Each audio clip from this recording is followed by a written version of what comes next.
Painted application ધોરણ 6 થી 12ના વિદ્યાર્થીઓ માટે અપડેટ થઈ ચૂકી છે. આ એપ્લિકેશનમાં શું છે? બધા જ વિષયના વિડીયોઝ છે. ગુજરાતની બેસ્ટ ફેકલ્ટી દ્વારા લાઈવ લેક્ચર્સ છે. આઈએમપી પ્રશ્ન છે, ટેસ્ટ સિરીઝ છે અને ગુજરાતના તમામ વિદ્યાર્થીઓ સાથે તમે તમારી કમ્પેરિઝન કરી શકો છો. ગેમિફિકેશન છે અને બીજું ઘણું બધું. તો તમે એપ્લિકેશન ડાઉનલોડ ન કરી હોય તો ડિસ્ક્રિપ્શનમાં લિંક આપી છે. હમણાં જ પ્લે સ્ટોર ઉપર જાઓ અને એપ્લિકેશન ડાઉનલોડ કરો. ઘરે બેઠીને સરસ મજાનું ગુજરાતની જોરદાર ફેકલ્ટી સાથે ભણો, સારા માર્ક્સે પાસ થાય. ઓકે, ચલો હજી એક દાખલો કરીએ આના પછીનો. દાખલા નંબર 6 હે ને, બહુ મસ્ત છે.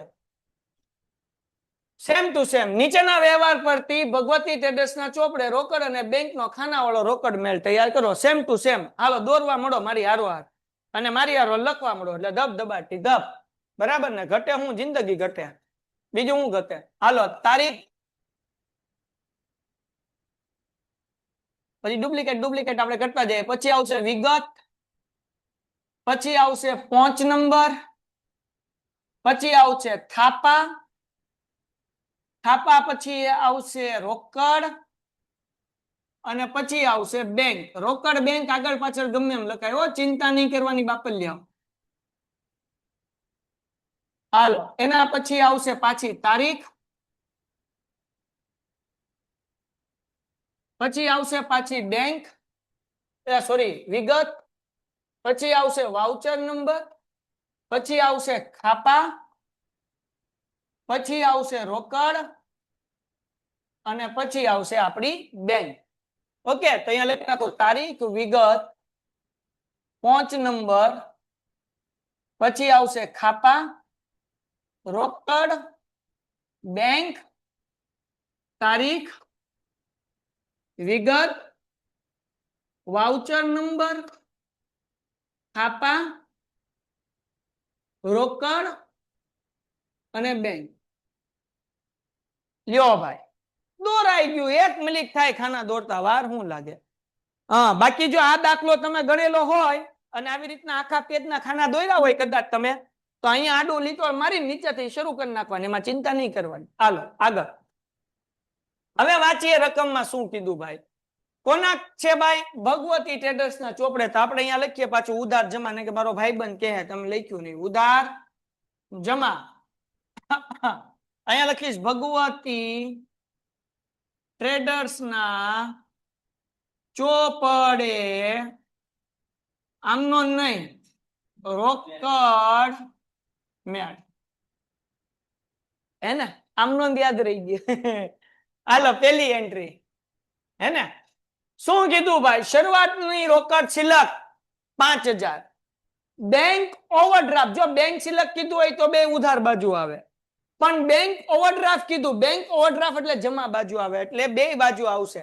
જો બાકી આગળ લાવ્યા. કઈ તારીખ હતી? પેલી જ હતી ને બાપલિયાઓ, જોતા રહેજો ચોપડીમાં. 1 બાકી આગળ લાવ્યા. હે ને?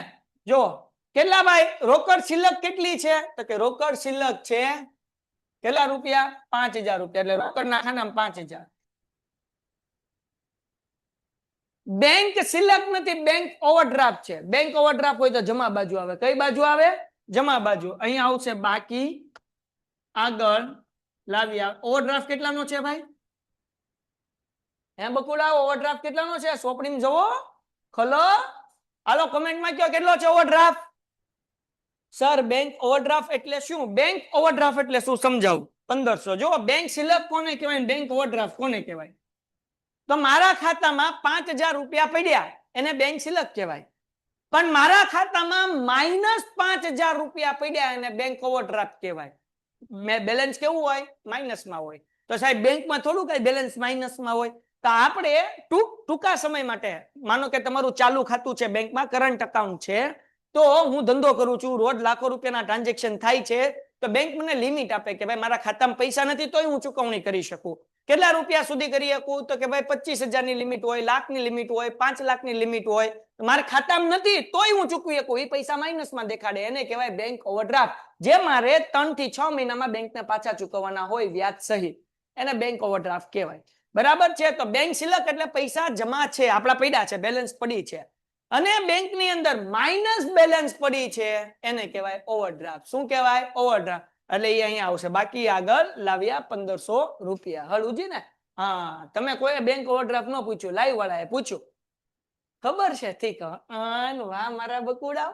હાલો એના પછી 8000 રૂપિયાનો માલ 10% વેપારી વટાવ રોકડેથી જાનકીને વેચ્યો. રોકડેથી વેચ્યો છે. 8000 ના 10%, 800 એ માઇનસ કરો એટલે 7200 વેચી એટલે રોકડ આવે એટલે ઉધાર. તો ઉધાર બાજુ લખવાનું વેચાણ ખાતે. વેચાણ ખાતે રોકડેથી વેચ્યો એટલે રોકડ આવશે 7200 રૂપિયા. ડન છે. એના પછી એન્ટ્રી ભાઈ ઘટે તો જિંદગી ઘટે. પાંચમી એન્ટ્રી 3000 રૂપિયા રોકડા બેંકમાં ભર્યા. જખ શું આવ્યું? જખ. હે ને? કેમ? તો કે રોકડા બેંકમાં ભર્યા. તો મને એમ કે રોકડ આવે કે રોકડ જાય? રોકડ બેંકમાં ભર્યા. રોકડ આવે કે રોકડ જાય? જાય. જાય તો જમા. તો રોકડના ખાનામાં જમા બાજુ 3000 રૂપિયા છે ને. ક્યાં ગયા રોકડા? બેંકમાં ગયા. તો લખવાનું બેંક ખાતે. હે ને? કેટલામી તારીખ છે બકુડા? 5મી. ઓકે. પૈસા ક્યાં ગયા? તો કે બેંકમાં ગયા. તો બેંકમાં આવશે ને. આવે તો ઉધાર બાજુ બેંકના ખાનામાં 3000. આ પૈસા કેના આવ્યા? તો કે રોકડા ભર્યા ને. એટલે રોકડ ખાતે. એન્ટ્રી 5મી. અહીંયા લખવાનું જ હ હે ને ભાઈ? મજાનું છે ભાઈ. મજો પડે. 6ઠ્ઠી એન્ટ્રી 2000 રૂપિયાનો માલ જીનલને વેચ્યો. જો તો વેયો છે એટલે વેચ્યો જશે. ચેક કરો. બરાબર. જેની સામે જીનલને રકમ ચેક થી તરત જ ચૂકવી આપી જે બેંકમાં ભરી. ઓકે હાલો ભાઈ, બેંકમાં આપણે ચેક નાખ્યો તો બેંકમાં આવે તો ઉધાર. હે ને? હાલો તો આપણે વેચાણ કર્યું છે એટલે 6ઠ્ઠી એન્ટ્રી વેચાણ ખાતે. વેચાણ ખાતે બરાબર. 2000 રૂપિયાનો ચેક આવ્યો, બેંકમાં ભર્યો એટલે બેંકના ખાનામાં 2000 રૂપિયા. હે સમજાઈશ ને? હાલો આગળ 8મી એન્ટ્રી 2000 રૂપિયાનું ફર્નિચર ખરીદ્યું અને રકમ તરત જ ચેક થી ચૂકવી આપી. તો ચેક આવે કે જાય? ચેક થી રકમ ચૂકવી આપી તો જાય તો જમા. કેના ગયા? ફર્નિચર લીધું એના. 8મી તારીખ ફર્નિચર ખાતે. ફર્નિચર ખાતે કેટલા રૂપિયા? 2000 રૂપિયા.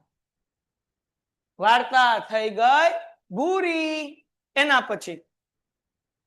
પછી 9મી એન્ટ્રી ભાર્ગવીની પાસે 3000 રૂપિયાનો ચેક મળ્યો જે પાર્થને વેચાણ શેરો કરી આપ્યો.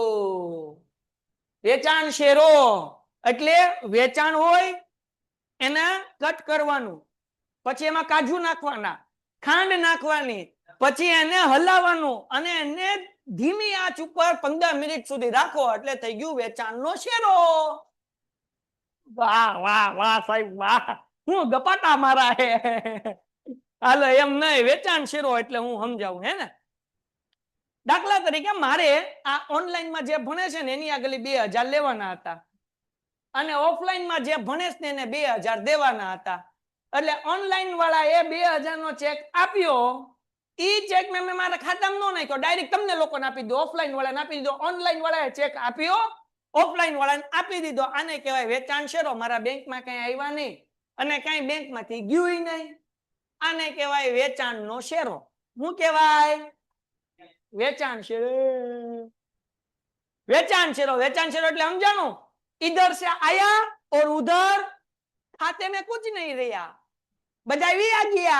આને કહેવાય વેચાણ શેરો. આપણા ખાતામાં કઈ આવે નહીં, કઈ જાય નહીં. અને આ બાજુથી ચેક લીધો ને આ બાજુ આપી દીધો. આની એન્ટ્રી થાય. ભાર્ગવી પાસેથી 3000 નો ચેક મળ્યો. ઓકે, ચેક તો મળ્યો. બેંકમાં ભર્યો હોય તો એન્ટ્રી થાય, પણ ડોહો ભર્યો નથી. જે કોને વેચાણ શેરો કર્યો? પાર્થને. આની એન્ટ્રી થાય નહીં. આની એન્ટ્રી થાય ખાસ આમ નોંધમાં, જ્યાંના પછીનું ચેપ્ટર છે કોઈને કહેતા નહીં. શું છે? ખાસ આમ નોંધ. ને તાની ખાસ આમ નોંધ થાય તો આની એન્ટ્રી થશે નહીં. પછી જોઈએ જવાબ નહીં મળે તો ગોતશું, પણ આની અત્યારે નો થાય. બરાબર ને? હાલ એના પછી 13મી એન્ટ્રી સમજાણું ને? હું લેવા એન્ટ્રી નો થાય, કારણ કે એન્ટ્રી કઈ થાય? જે રોકડા આવ્યા હોય તો થાય કે બેંકમાં આવ્યા હોય. કે રોકડ ગયા હોય કે બેંક માંથી ગયા હોય. અહીંયા તો ડોહો કઈ રોકડ આવતી નથી બેંકમાં આવતી, ખાલી તોલા આવે છે ને તોલા જાય છે. અહીંયા ધ્યાન રાખે. હાલો તો અહીંયા એક हाथ से चेक आया और उस हाथ से चेक गया. वार्ता हो गई तो इधर आएगा नहीं, है ना. હાલો એના પછી ભાઈ 15મી એન્ટ્રી શું કીધી ભાઈ? 6000 રૂપિયાનો માલ દિવ્યેશ ને, આ દિવ્યેશ એક મારો ભાઈબંધ હતો. ઈ ભાઈબંધ નતો, ઈ ગુંડો હતો. ભાઈબંધના નામ ઉપર કલંક હતો. આ દિવ્યેશ આવે ને એટલે મને યાદ આવે. આ દિવ્યેશ જે છે ને ઈ ક્યાંક મળે ને પછી ભાગી ગયો. ઈ મળે ને એટલી વાર છે. ઈ પછી ક્યારેક વાત હું કર્યું. હા, આની પેલાની એન્ટ્રી તો સમજાવી વેસાન શેરો વાળી. ધ્યાન ક્યાં હતી? એલા ઈ બાકી આની પેલાની બાકી થઈ ગઈ. સોરી, બાકી. પણ આ દીવો આવ્યો ને દિવ્યેશીઓ એટલે ને તો ન ભૂલ પડે. આ દીવાના કારણે ભૂલ પડી. હાલો આગળ મજાક કરું છું. 13મી એન્ટ્રી. હર્ષિત ને 6000 રૂપિયાનો માલ વેચ્યો, જેની સામે 50% રોકડ અને બાકીની રકમનો ચેક હર્ષિતે તરત ચૂકવી આપી છે, તરત બેંકમાં ભરી દીધો. હવે આપણે અહીંયા માલ વેચ્યો છે એટલે ચેકે આવશે, રોકડે આવશે.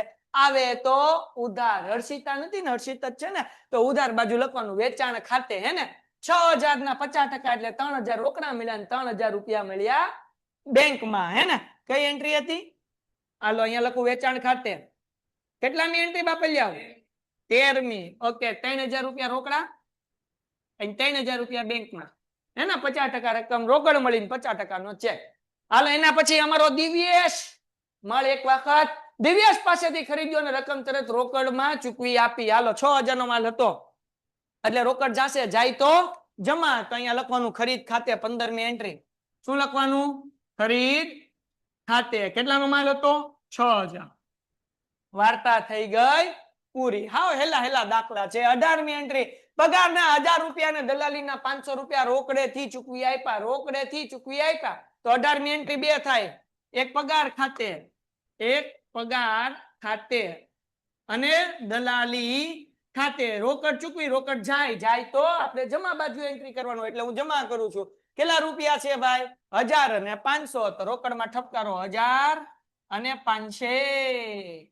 એના પછી આગળ વ્યા જઈએ આપણે કે બેંકમાંથી 1000 રૂપિયાનું, જો આ સમજો, જો બેંકમાંથી, આની પહેલા દાખલામાં આપણે થોડીક ભૂલ પડી હતી. 5મા દાખલામાં બેંકમાંથી 1000 રૂપિયા વીજળી બિલ ચૂકવવા માટે ઉપાડ્યા. સમજો, પૈસા ઉપાડ્યા છે, વીજળી બિલ ચૂકવી દીધું એમ લખ્યું. બેંકમાંથી 1000 રૂપિયા વીજળી બિલ ના ચૂકવવા માટે ઉપાડ્યા અને ચૂકવી દીધા એવું લખ્યું છે? ક્યાં ચૂકવી દીધા એવું લખ્યું? ખાલી એમ લખ્યું ઉપાડ્યા. આ જખ છે. કેમ જમા ખર્ચી વ્યવહાર થાય સમજો. હું બેંકમાં ગયો, પૈસા ઉપાડ્યા, મતલબ બેંકમાંથી પૈસા ગયા, રોકડ આવી. પેન્ટેડ એપ્લિકેશન ધોરણ 6 થી 12 ના વિદ્યાર્થીઓ માટે અપડેટ થઈ ચૂકી છે. આ એપ્લિકેશનમાં શું છે? બધા જ વિષયના વિડિયોઝ છે. ગુજરાતની બેસ્ટ ફેકલ્ટી દ્વારા લાઈવ લેક્ચર્સ છે. આઈએમપી પ્રશ્ન છે, ટેસ્ટ સિરીઝ છે અને ગુજરાતના તમામ વિદ્યાર્થીઓ સાથે તમે તમારી કમ્પેરિઝન કરી શકો છો. ગેમિફિકેશન છે અને બીજું ઘણું બધું. તો તમે એપ્લિકેશન ડાઉનલોડ ન કરી હોય તો ડિસ્ક્રિપ્શનમાં લિંક આપી છે. હમણાં જ પ્લે સ્ટોર ઉપર જાઓ અને એપ્લિકેશન ડાઉનલોડ કરો. ઘરે બેઠીને સરસ મજાનું ગુજરાતની જોરદાર ફેકલ્ટી સાથે ભણો, સારા માર્ક્સે પાસ થાઓ. બે એન્ટ્રી થાય. એક તો બેંકમાંથી પૈસા ગયા એ નહીં આવે અને એક રોકડ આવે એ નહીં આવે. હજી મેં ઈ રોકડ ચૂકવી કેમ નથી ચૂકવી? તો કે અહીંયા હું લખ્યું? ઉપાડ્યા. જેમ કે અહીંયા કેમ લખેલું હોય છે બેંકમાં તરત જ ભરી દીધો. જો અહીંયા જો ચેક તરત જ બેંકમાં ભર્યો, એમ અહીંયા કીધું કે ભાઈ તરત જ ચૂકવી આપ્યા એવું કઈ લખ્યું? મતલબ ઈ તો બીજી એન્ટ્રી છે, તો એની પાછી અલગથી એન્ટ્રી થાય. તો હમણાં આની બે એન્ટ્રી થાય. કેટલી એન્ટ્રી થાય? આની પેલા દાખલામાં ન થઈ, કારણ કે એ તો અંગત વપરાશ હતો. શું હતું? અંગત વપરાશ, એટલે એક જ એન્ટ્રી થઈ. હવે જો આની બે એન્ટ્રી થાય, સમજો. બેંકમાંથી 1000 રૂપિયા ઉપાડ્યા તો બેંકમાં પૈસા જાય કે પૈસા આવશે? બેંકમાંથી ઉપાડ્યા, બેંકમાંથી પૈસા ઉપાડો તો બેંકમાં પૈસા આવે કે બેંકમાંથી પૈસા જાય? દોહા જાય, હે ને. આપણા ખાતામાંથી પૈસા જાય ને, જાય તો જમા બાજુ. કેટલા રૂપિયા ગયા? તો કે 1000 રૂપિયા ગયા. અહીંયા લખવાનું રોકડ ખાતે. રોકડ ખાતે એન્ટ્રી કેટલી? 22મી હતી ને? 22મી હતી. હા, હાલો. હવે આ બેંકમાંથી ગયા પણ રોકડ તો આવી. આવે તો ઉધાર, એટલે રોકડના ખાનામાં. 1000 રૂપિયા ક્યાંથી પૈસા આવ્યા? તો કે બેંકમાંથી, એટલે બેંક ખાતે. 22મી એન્ટ્રી આને કહેવાય જખ. શું કહેવાય? જખ એટલે જમા ખર્ચી વ્યવહાર, હે ને? હવે જુઓ 23મી એન્ટ્રી. હવે ચૂકવ્યા, વીજળી બિલ ચૂકવી આપ્યું 23મી તારીખે ચૂકવ્યું. ક્યારે? 22 તારીખે ઉપાડ્યા, પણ ચૂકવાય ક્યારે ગયા? 23. તો હવે રોકડ જાય, જાય તો જમા. તો જમા બાજુ અહીંયા લખવાનું વીજળી બિલ ખાતે. શું લખવાનું? વીજળી બિલ ખાતે. જાય તો જમા ને, એટલે રોકડના ખાનામાં કેટલા રૂપિયા લખશું આપણે? 1000 રૂપિયા. હાલો ડન. એના પછી સમજાણું ને ભાઈ? વીજળી બિલ ચૂકવી આપ્યું એટલે મતલબ આપણે આગળ રોકડ જાય એટલે જમા બાજુ લખ્યું દીકરાઓ. પછી 24મી એન્ટ્રી, સ્મિથ ને 1400 નો માલ વેચ્યો, જેની સામે તેને જરૂરી રકમનો ચેક આપ્યો અને આ તરત જ ક્યાં ભરી દીધો? બેંકમાં. બેંકમાં ભરી દીધો. ઓકે, તો આપણે અહીંયા શું કર્યું? ખરીદી કરી કે વેચાણ કર્યું કહેવાય? વેચાણ કર્યું કહેવાય ને. તો ચેક આવે, આવે તો કઈ બાજુ લખવાનું? ઉધાર બાજુ. કઈ એન્ટ્રી? 24મી. તો આપણે લખવાનું સ્મિથ ખાતે. સ્મિથ ખાતે કેટલા રૂપિયા આપ્યા સ્મિથે આપણને? 1400. એટલે અહીંયા આવશે ભાઈ બેંકમાં 1400. ટન ટણાન. હવે આગળ એના પછીની એન્ટ્રી આ નવું આવ્યું ભાઈ. સ્મિથે આપેલ ચેક નકરાણી જાણ આપણને બેંકે કરી. ઓકે, નકરાયાની જાણ આપણે બેંકે કરી. નકરાયો એટલે સ્મિથનો ચેક આપણે આપ્યો હતો ને કેન્સલ થઈ ગયો. સ્મિથની સાઈન ખોટી હતી કે પછી સ્મિથના ખાતામાં પૈસા નહોતા એટલે ચેક બાઉન્સ થયો. ટૂંકમાં ચેક નકરાઈ ગયો, કેન્સલ થઈ ગયો, ચેક પાછો આવી ગયો. તો મતલબ એવો થયો કે આપણા ખાતામાં પૈસા આપણને એમ થયું આવશે, પણ આવશે નહીં. તો આપણે અહીંયા જમા બાજુ લખવાની. હવે એન્ટ્રી કઈ બાજુ લખવાનું? જમા બાજુ. અહીંયા લખવાનું સ્મિથ ખાતે. શું લખવાનું? સ્મિથ ખાતે. અને બેંકના ખાનામાં 1400 રૂપિયા. સમજાઈ ગયું? પેલા પૈસા આવ્યા હતા, બેંકમાં ચેક આવ્યો હતો એટલે ઉધાર બાજુ લખ્યું. હવે પૈસા આવવાના નથી એટલે આપણે એની ક્રોસ એન્ટ્રી કરી. ક્યાં કરી? જમા બાજુ. એના પછી બેંકે આપણા ખાતે ઓવરડ્રાફ્ટના વ્યાજના 100 રૂપિયા ઉધાર્યા, જેની જાણ બેંકે એડવાન્સ કેના દ્વારા? એડવાઇસ દ્વારા. હાય હાય હાય, આ લાઈટ નો પ્રકાશ. હાલો, બેંકે આપણા ખાતામાં ઓવરડ્રાફ્ટ હતો ને આપણા ખાતામાં 1500 રૂપિયા એનું વ્યાજ લીધું. કેટલું લીધું? ઉધાર્યા એટલે પૈસા કાપ્યા. ઉધાર્યાનો મતલબ શું થાય? પૈસા કાપ્યા. તો મતલબ એવો કે આપણા ખાતામાંથી 100 રૂપિયા ઓછા થઈ ગયા. 100 રૂપિયા ગયા. તો ગયા, જાય, જાય તો જમા બાજુ. એટલે બેંકમાં અહીંયા લખવાનું 100 રૂપિયા. કેના ગયા પૈસા? તો કે બેંક વ્યાજ ખાતે, ઓવરડ્રાફ્ટ વ્યાજ ખાતે. ઓવરડ્રાફ્ટ વ્યાજ ખાતે. સમજાણું કેમ જમા બાજુ આવ્યું? કારણ કે બેંકે ઉધાર્યા. ઉધાર્યા એટલે ઉધાર બાજુ નહીં ઠપકારવું. ઉધાર્યાનો મતલબ બેંકે પૈસા કાપી લીધા. કાપી લીધા એટલે આપણા ખાતામાંથી પૈસા જાય. જાય એટલે કઈ બાજુ લખવાનું? જમા બાજુ. ઓકે, બધી એન્ટ્રી પૂરી થઈ ગઈ. હાલો ખાતું બંધ કરો. રોકડનો કઈ બાજુ સરવાળો વધારે આવશે? અહીંયા 7 ને 5 12, 12 ને 3 15 ને 16,000 જેવું થાય છે. 6 ને 3 9, 9 ને 1 10, 10 ને 11. આ બાજુ જ વધારે આવશે. હાલો કરો ઉધાર બાજુ ટોટલ કેટલો થાય છે? હાલો હાલો હાલો ઝડપથી ઝડપથી. ટોટલ કેટલો ભાઈ? 16,200. ઓકે, એમાંથી 16,200 માંથી આ માઇનસ કરી નાખો. 16,200 માંથી 3,000, 6,000, 1,500 અને 100. શું આન્સર આવે? હાલો સર, તારીખ ખોટી. હા, તારીખ માર્ક્સ તારીખ ખોટી લખાણી હોય તો એટલું કપાય નહીં. કદાચ પછી બહુ ટીચર કડક હોય તો 2-3 તારીખ ખોટી લખી હોય તો એકાદ માર્ક્સ ઉડાડ દે. બાકી એમાં કઈ વાંધો ન આવે બેટા, હે ને? ચિંતા નહીં કરવાની બહુ. 80 માંથી 80 કે 50 માંથી 50 ભેગા થતા હોય ને તો કદાચ કંઈક લોચા પડે. પણ હવે તમને ખબર છે આપડા તો એટલા. સમજાઈ ગયું કે નહીં? હાલો, કેટલા? 4700. પાછળ ચેક કરો બેટા. 4700. બાકી આગળ લઈ ગયા. બાકી આગળ લઈ ગયા. હવે આવડું આ જુઓ. બેંક. બેંકના કઈ બાજુ થાય? 3 ને 3 6 અને 9,400. આ બાજુ 2 3 4. આ બાજુ જ વધારે થાય. 9,400 ને? હાલો 9,400. એમાંથી માઇનસ કરી નાખો બધાય. એમાંથી માઇનસ કરો બધાય. એમ નહીં, 9,400 માંથી આ માઇનસ કર. પાછા આન્સર શું કહે છે? 3,400. હાલો ડન. આવી જાય પાછળ આન્સર. હાલો દાખલો થઈ ગયો પૂરો. ડન. તો આજે આપણે આ 2 દાખલા રાખીએ છીએ. બંને દાખલા મોસ્ટ આઈએમપી છે અને 2 દાખલા આપણને એક્ઝામ ની અંદર પૂછાવાની શક્યતા છે. હાલો લખવા મળો ઝડપથી.